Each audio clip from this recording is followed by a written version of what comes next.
Everyone. This is the read along, read aloud for the Greensboro 4 and the Greensboro sit-ins.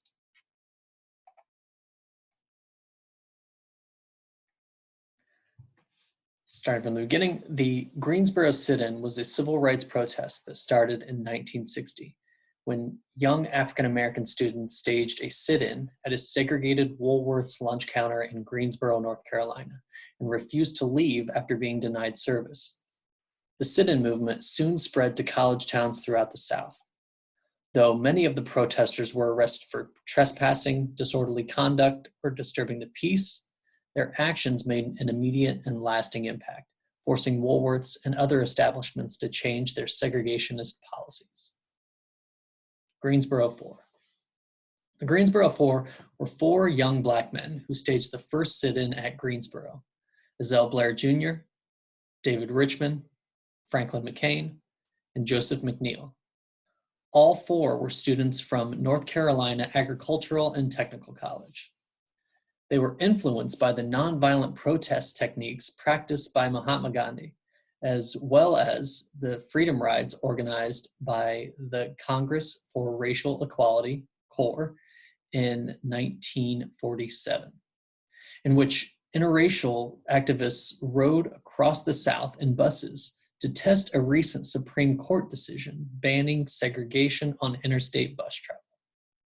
The Greensboro 4, as they became known, were also spurred to action by the brutal murder in 1955 of a young black boy, Emmett Till, who allegedly had whistled at a white woman in a Mississippi store. Did you know the former Woolworths in Greensboro now houses the International Civil Rights Center and Museum, which features a restored version of the lunch counter where the Greensboro 4 sat? Part of the original counter is on display at the Smithsonian National Museum of American History in Washington, D.C. Sit-ins. Sit-ins begin.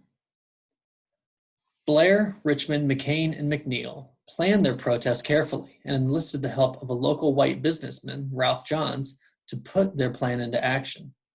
On February 1st, 1960, the four students sat down at the lunch counter at the Woolworths in downtown Greensboro, where the official policy was to refuse service to anyone but whites. Denied service, the four young men refused to give up their seats. Police arrived on the scene, but were unable to take action due to the lack of provocation.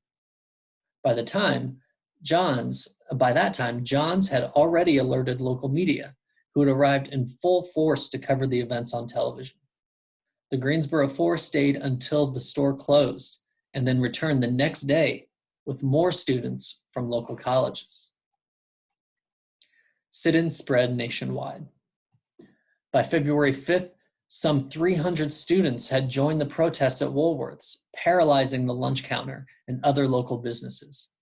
Heavy television coverage of the Greensboro sit-ins sparked a sit-in movement that spread quickly to college towns throughout the South and into the North, as young blacks and whites joined in various forms of peaceful protest against segregation in libraries, beaches, hotels, and other establishments. By the end of March, the movement had spread to 55 cities in 13 states. Though many were arrested for trespassing, disorderly conduct, or disturbing the peace, the national media coverage of the sit-in brought increasing attention to the civil rights movement. In response to the success of the movement, dining facilities across the South were being integrated by the summer of 1960. By the end of July, when many local college students were on summer vacation, the Greensboro Woolworths quietly integrated its lunch counter. Four black Woolworths employees, Geneva Tisdale, Susie Morrison, Anthea Jones, and Charles Best, were the first to be served. SNCC, also known as SNCC. To capitalize on the momentum of the sit-in movement, the Student Nonviolent Coordinating Committee, SNCC, was formed in Raleigh, North Carolina in April 1960.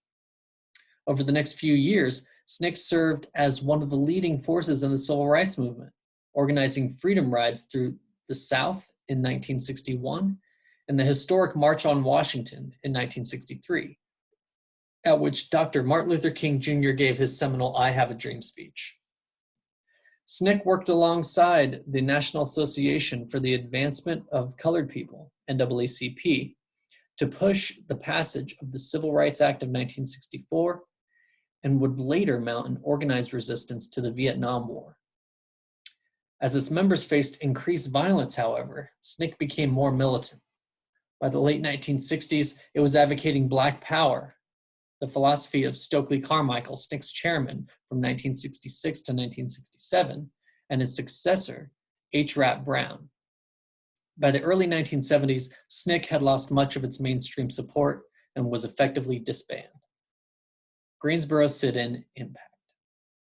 The Greensboro sit-in was a crucial turning point in Black history and American history, bringing the fight for civil rights to the national stage. Its use of nonviolence inspired the Freedom Riders and others to take up the cause of integration in the South, furthering the cause of the case of equal rights in the United States.